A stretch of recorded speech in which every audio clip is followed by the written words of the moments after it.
Teman, kami tinggal di salah satu pusat pembuatan garam tradisional terbesar di Pulau Bali. Ya, disinilah garam Palungan berasal. Tepatnya berada di desa Tejakula, Kabupaten Buleleng, Bali.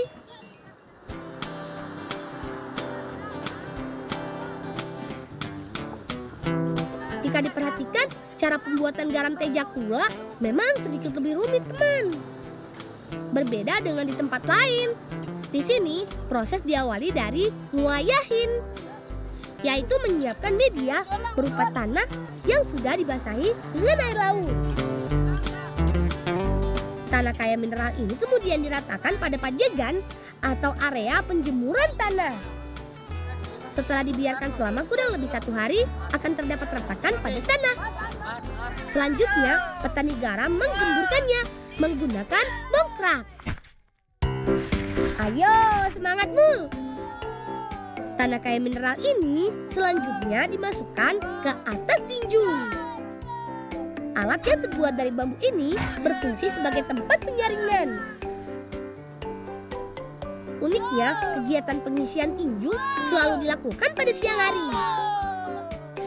Kakekku bilang terik matahari akan meningkatkan kandungan garam dan mineral pada media tanah. Jangan lupa untuk merapikan bagian pinggirnya ya, sampai berbentuk seperti mangkuk.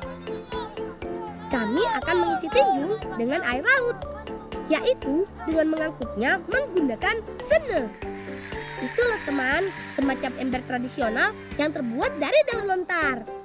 Sekarang banyak petani garam yang mengganti bahan sene dengan seng. Teman, satu buah tinju dapat menampung sampai 1000 liter air. Tinju yang sudah penuh akan dibiarkan semalaman. Esok paginya, air tuah atau air yang mengandung garam akan merebes ke bawah dan tertampung dalam gerombong. Nah, air tuah inilah yang nantinya akan menghasilkan garam. Sekarang giliran Bayu dan Supar yang bertugas membantu Bibi dan Kakak menuangkan air tuah ke palungan. Palungan serupa dengan alat penjemuran yang terbuat dari batang pohon kelapa. Jika cuaca cerah, dalam waktu kurang dari 2 hari, air garam akan berubah menjadi kristal garam yang siap dipanen. Selain prosesnya yang masih tradisional, garam Tejakula juga terkenal dengan kualitasnya yang mendunia. Tak hanya bersih, rasa asin pada garam juga tidak pahit, sehingga tidak merusak rasa pada masakan. Salah satu rahasianya adalah karena palungan. Pori-pori halus pada batang kelapa terbukti dapat menyaring air. Tak heran kalau pada bagian bawah palungan sering terdapat tetesan air garam yang mengkristal seperti ini. Yap, palungan adalah salah satu rahasia kualitas garam Tejakula menjadi sangat istimewa.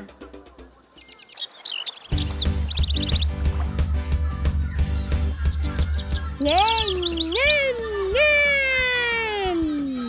Awas, pinggir. Nah, kalau batang kelapa bisa dijadikan palungan, serabut buah kelapa bisa dijadikan mobil mainan. Seperti ini. Keren kan?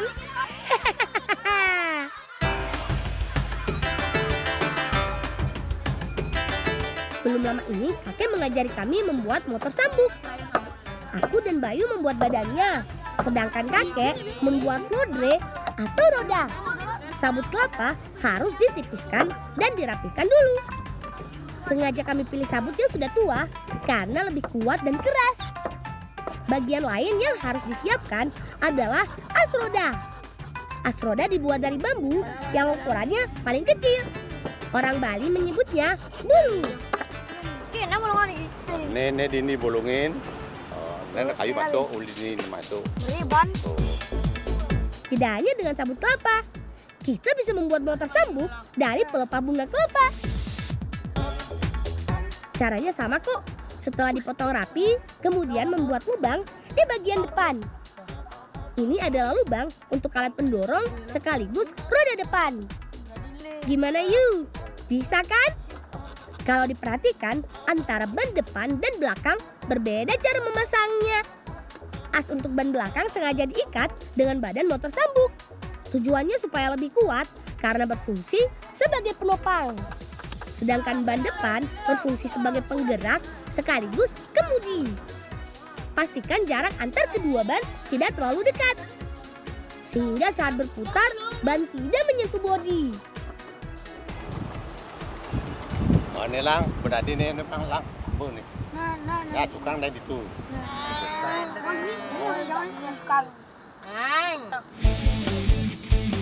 Asik, sudah jadi. Lihat aja, udah kalah keren dengan mobil mainan yang ada di toko, bukan? Mobil mainan dilengkapi dengan katik atau bambu panjang yang berfungsi untuk alat pendorong. Hingga sorong, motor sambuk bisa melaju kencang. Yeay!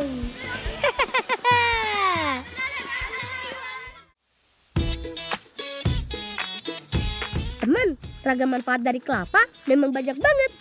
Lain sabut, lain pula daging buahnya. Daging buah kelapa adalah bahan utama membuat minyak kelapa murni atau VCO. Sudah ba?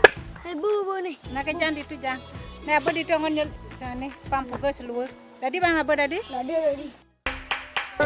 Buah kelapa yang sudah dikupas selanjutnya dipecah dan dipisahkan antara tempurung dan dagingnya. Dalam bahasa Bali, kegiatan ini biasa disebut nyeluhan.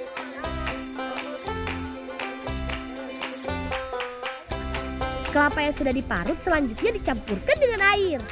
Lalu aduk sebentar agar santan dari kelapa bisa keluar bersama dengan air.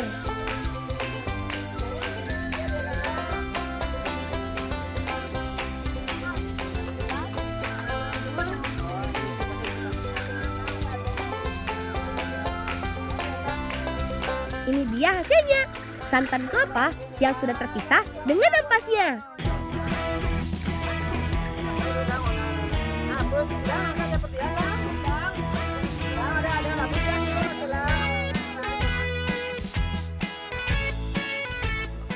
Santan selanjutnya dipindahkan pada wadah transparan. Kemudian diamkan selama kurang lebih 2 jam.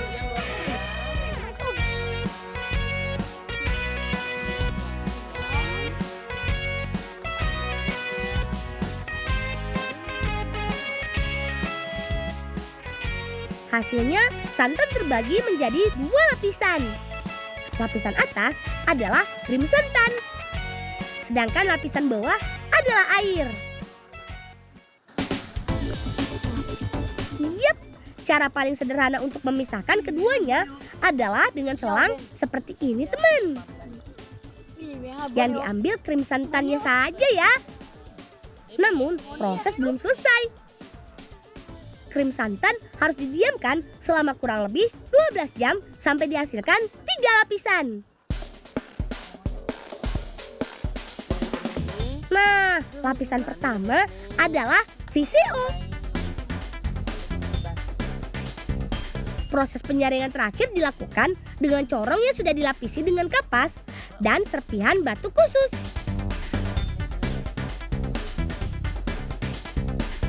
Gimana teman? Keren kan?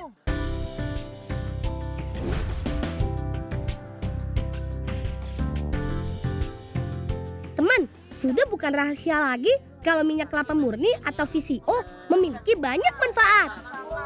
Salah satunya untuk mencegah hilangnya protein dan kerusakan pada rambut.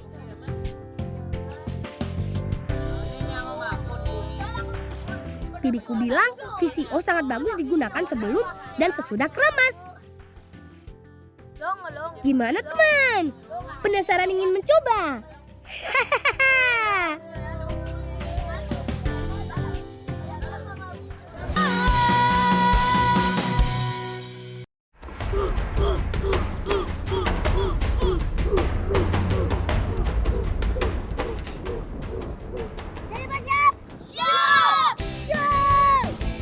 Kami sedang bersiap menuju ke arena.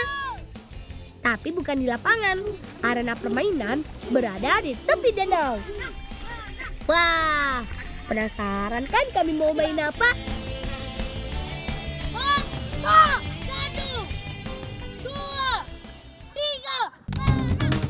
Awas! Hep! Hep! Kami menyebutnya melantik-lantikan, yang artinya main pecut-pecutan.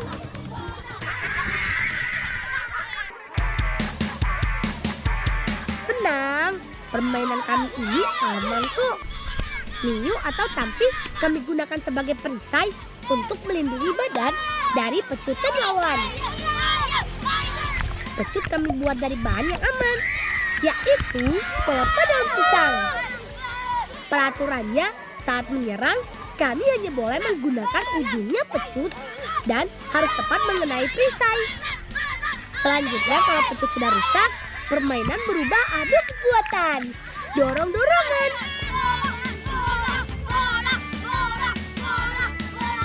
Dan yeay! Hore! Tim kami menang!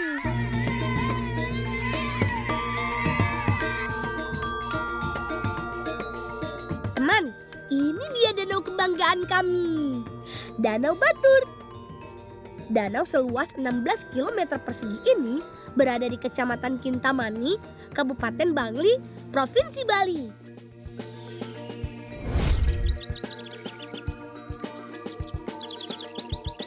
Hari ini bertepatan dengan hari Saniscara Kliwon. Orang Bali meyakininya sebagai salah satu hari yang paling baik untuk panen. Begitu pula bibiku. Aku dan 3 temanku juga tak mau ketinggalan ikut membantu panen bawang.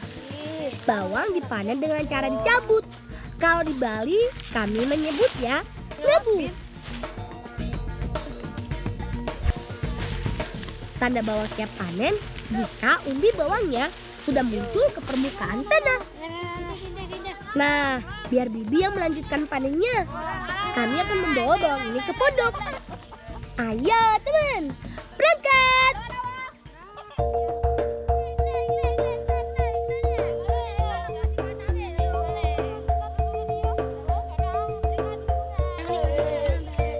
Nah, ini adalah pondok bawang yang kumaksud.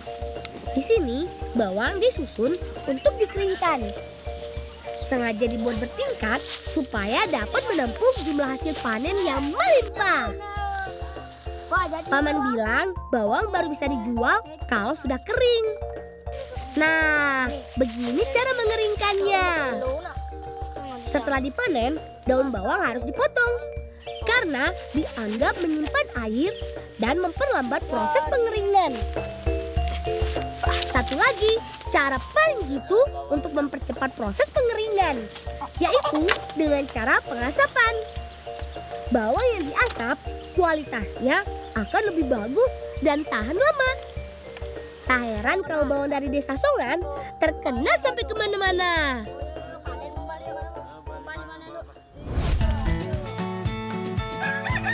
Di Bali, ayam menjadi ternak yang istimewa. Karena ayam adalah salah satu sarana dalam upacara keagamaan. Perawatannya pun harus rutin dilakukan agar ayam selalu sehat. Seperti ini nih, menggosok boreh pada kaki ayam. Boreh dibuat dari campuran serbuk kopi dan kencur. Ramuan ini diyakini bermanfaat untuk kesehatan dan kekuatan kaki. Untuk urusan merawat ayam, pamanku ini jagonya. Karena paman adalah seorang ngubu siap atau pemelihara ayam. Wah. Ini bolang. Itu memang ini apa lah? Ini siap timbal tiangnya sakit, lemas. Nah, coba kapan uwen kali? Nah, Liu san denges lang. Dadi nih lu ngubah nih bawang lo kan kanggo. Agak tiang pasang man bawang di tusan. Oh, ini lah ngubah apa? Oh iya.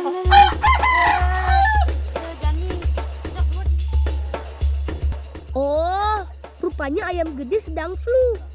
Penyakit ini sering muncul akibat dari perubahan suhu. Maklum saja, karena kami tinggal di dataran tinggi, jadi perubahan suhu sering terjadi secara tiba-tiba.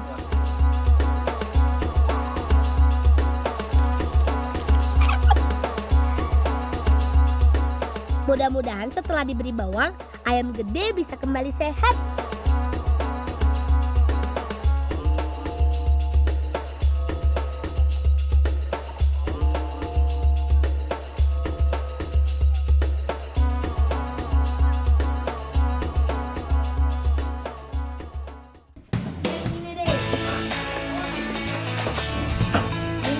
Sekarang saatnya aku membantu kakek dan nenekku di rumah pandai. Kami sedang membuat anggapan, yaitu pisau alat potong bunga. Beruntung kakek dan nenekku jago mengerjakannya. Setelah dipanaskan, besi lalu digedik atau ditempa untuk mendapat bentuk sesuai yang diinginkan. Kekuatan dan ketelitian sangat diperlukan. Karena sedikit saja ceroboh, akibatnya bisa berbahaya. Selain menyiapkan mata pisau, kami juga harus membuat pati atau gagang pisau. Pati biasanya terbuat dari kayu jenis lamtoro karena mudah didapat dan kuat.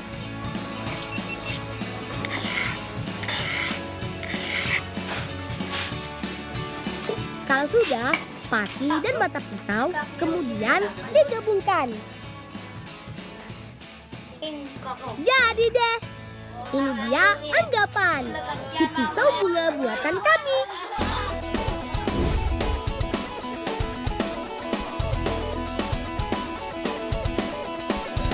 Dulu sebelum ada gunting, petani bunga tradisional Bali menggunakan pisau anggapan untuk panen bunga. Alasannya karena terbukti dapat menjaga kualitas dan bentuk bunga. Bunga gumitir atau yang dikenal dengan nama marigold adalah salah satu bunga primadona di Pulau Bali. Selain digunakan sebagai penghias meja, bunga berwarna cerah ini dipakai juga untuk banten atau sesajen umat Hindu Bali. Dalam pertumbuhannya, tanaman bunga gumitir dapat dipanen setelah berumur 2 bulan. Uniknya, saat sudah dewasa, tanaman ini akan sangat cepat berbunga. Bahkan bisa dipanen setiap 4 hari sekali. Hanya saja masa produktifnya terbatas. Cuma bertahan kurang dari 7 bulan.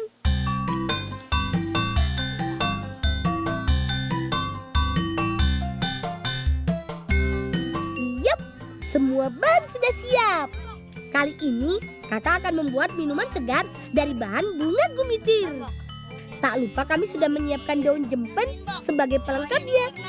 Catat ya cara membuatnya. Setelah dibersihkan, daun dan bunga disangrai dengan api sedang.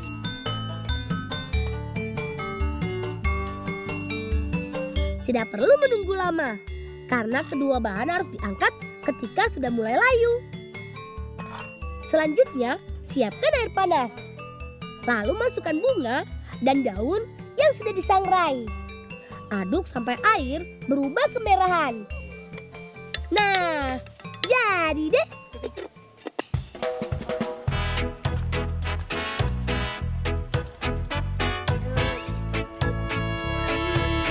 Ini dia, teh bunga gumitir ala kami.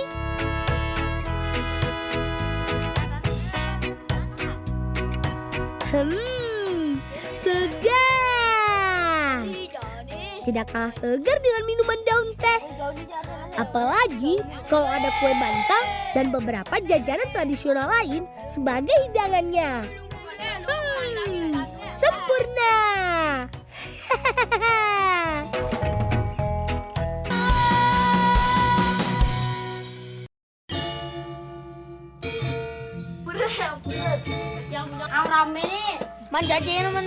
Syukurlah, Gede sudah datang.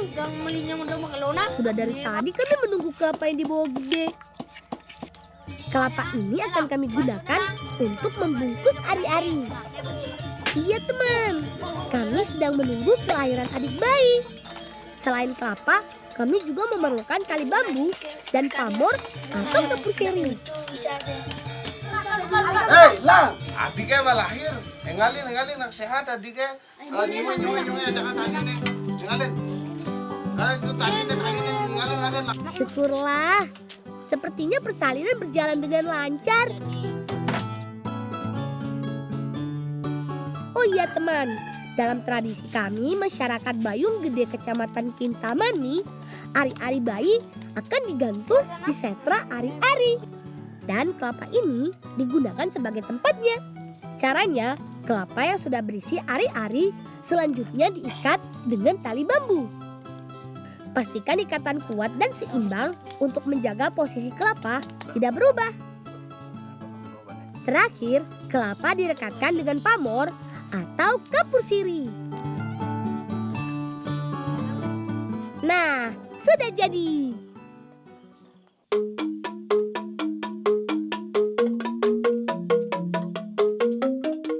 Dalam prosesnya tidak ada perlakuan yang berbeda antara ari-ari bayi anak laki-laki atau perempuan. Lahan seluas kurang lebih 60 are ini sejak dulu dijadikan tempat menggantung ari-ari bayi. Ari-ari digantung di pohon buka dengan tinggi kurang lebih 1 sampai 2 meter. Uniknya, kegiatan ini harus dilakukan dengan sangat hati-hati. Terutama sikap dan tindakan harus terjaga. Karena masyarakat meyakini sikap yang dilakukan saat prosesi ini akan terwujud dalam karakter anak ketika besar. Teman, sampai di sini dulu ya cerita kami si Bolang Danau Batur. Tetap semangat dan terus bangga menjadi bagian dari adat serta tradisi bangsa. Salam bocah petualang. Dadah!